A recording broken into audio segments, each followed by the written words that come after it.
ಮಾನ್ಯ ಮುಖ್ಯಮಂತ್ರಿಗಳು ಡಿ.ಕೆ. ಶಿವಕುಮಾರ್ ಅವರ ಕನಸಿನ ಕೂಸು ಜಿಬಿಗೆ ಗ್ರೇಟರ್ ಬೆಂಗಳೂರು ಅಥಾರಿಟಿ. ನಾನು ಗ್ರೇಟರ್ ಬೆಂಗಳೂರು ಮಾಡ್ತೀನಿ ಅಂತ ಅವತ್ತಿನಿಂದ ಇವತ್ತಿನವರೆಗೆ ಅವರು ಹೇಳ್ತಾ ಬಂದ್ರು. ಇದರ ಮುಂದಿನ ಹಂತವಾಗಿ ಜಿಬಿಎ ಇದೀಗ ಹೊಸ ನಿಯಮಗಳನ್ನು ತರ್ತಾ ಇದೆ ಅಂತೆ.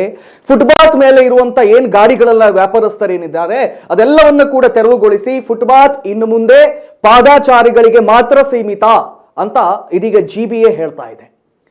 ಸೊ ಒಟ್ಟಾರೆಯಾಗಿ ಜಿಬಿಎ ತರ್ತಾ ಇರ್ತಕ್ಕಂಥ ಈ ನಿಯಮಾವಳಿಗಳು ಯಾವ್ದ್ಯಾವ್ದು ಅಂತ ನೋಡೋದಾದ್ರೆ ಬೆಂಗಳೂರಿನಲ್ಲಿ ಆಪರೇಷನ್ ಫುಟ್ಪಾತ್ ಅನ್ನ ಮಾಡ್ತಾ ಇದೆ ಜಿಬಿಎ. ಸೊ ಒಂದು ಬ್ರೇಕಿಂಗ್ ಇದೆ, ನೋಡ್ಕೊಂಡು ಬನ್ನಿ. ನಗರದ ಹಲವೆಡೆ ಜಿಬಿಎ ಕಾರ್ಯಾಚರಣೆಯನ್ನ ಮಾಡ್ತಾ ಇದೆ. ಸಚಿವರ ವಿರುದ್ಧ ವ್ಯಾಪಾರಸ್ಥರು ಆಕ್ರೋಶವನ್ನು ಹೊರಹಾಕ್ತಾ ಇದ್ದಾರೆ.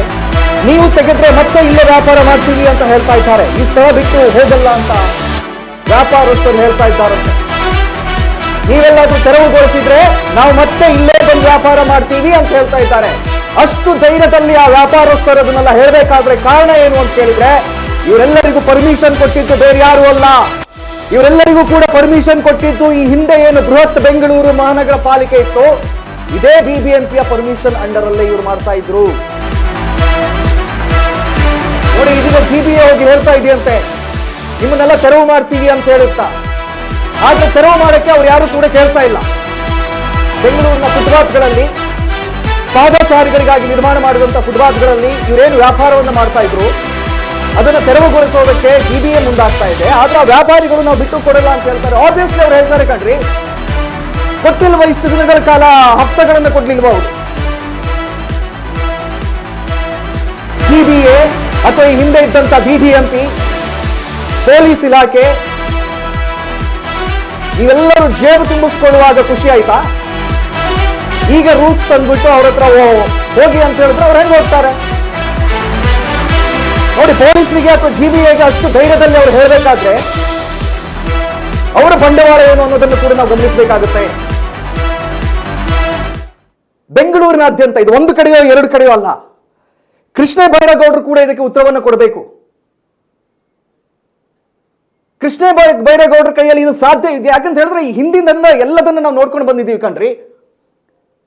ಬಂದು ಕೂಡಲೇ ಅಂತ ಒಂದಿಷ್ಟು ನಿರ್ಧಾರಗಳನ್ನ ಮಾಡಿಬಿಡೋದು.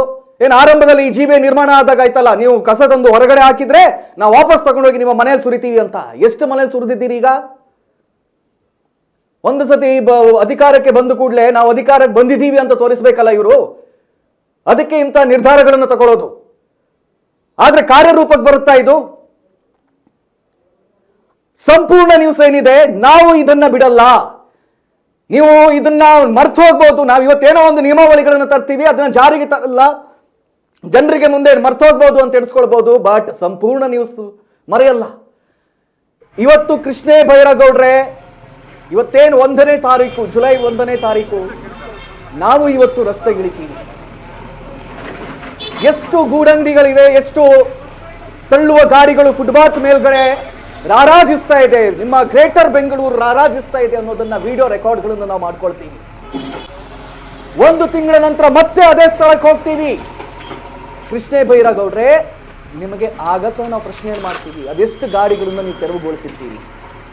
ಇದು ಹೆಂಗಾಗ್ಬಿಟ್ಟಿದೆ ಗೊತ್ತಾ? ಒಂಥರ ಇವರೇ ರೂಲ್ಸ್ಗಳನ್ನ ತಂದು ಬಿಡೋದು.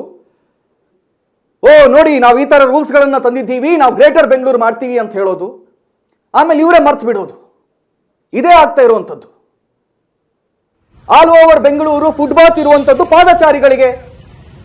ಅದು ಯಾವ ಆಧಾರದಲ್ಲಿ ಈ ವ್ಯಾಪಾರಿಗಳಿಗೆ ಇದುವರೆಗೆ ಬಿಬಿಎಂಪಿ ಅವರು ಲೈಸೆನ್ಸ್ ಗಳನ್ನ ಕೊಟ್ಟರು? ಅದಕ್ಕೆ ಕೂಡ ಉತ್ತರವನ್ನು ಸಿಗಲಿ. ಯಾರಿಗೆ ಹಫ್ತಾ ಹೋಗ್ತಾ ಇತ್ತು ಆ ಉತ್ತರವು ಕೂಡ ಬೇಕು. ಯಾರ ಕಿಸೆಗಳು ತುಂಬುತ್ತಾ ಇದ್ವು ಅದು ಕೂಡ ಬೇಕು.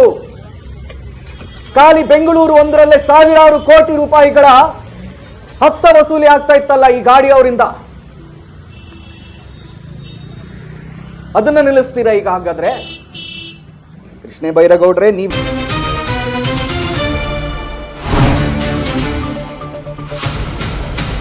ಸಂಪೂರ್ಣ ನ್ಯೂಸ್ 24x7 ಇದು ನೊಂದವರ ಧ್ವನಿ.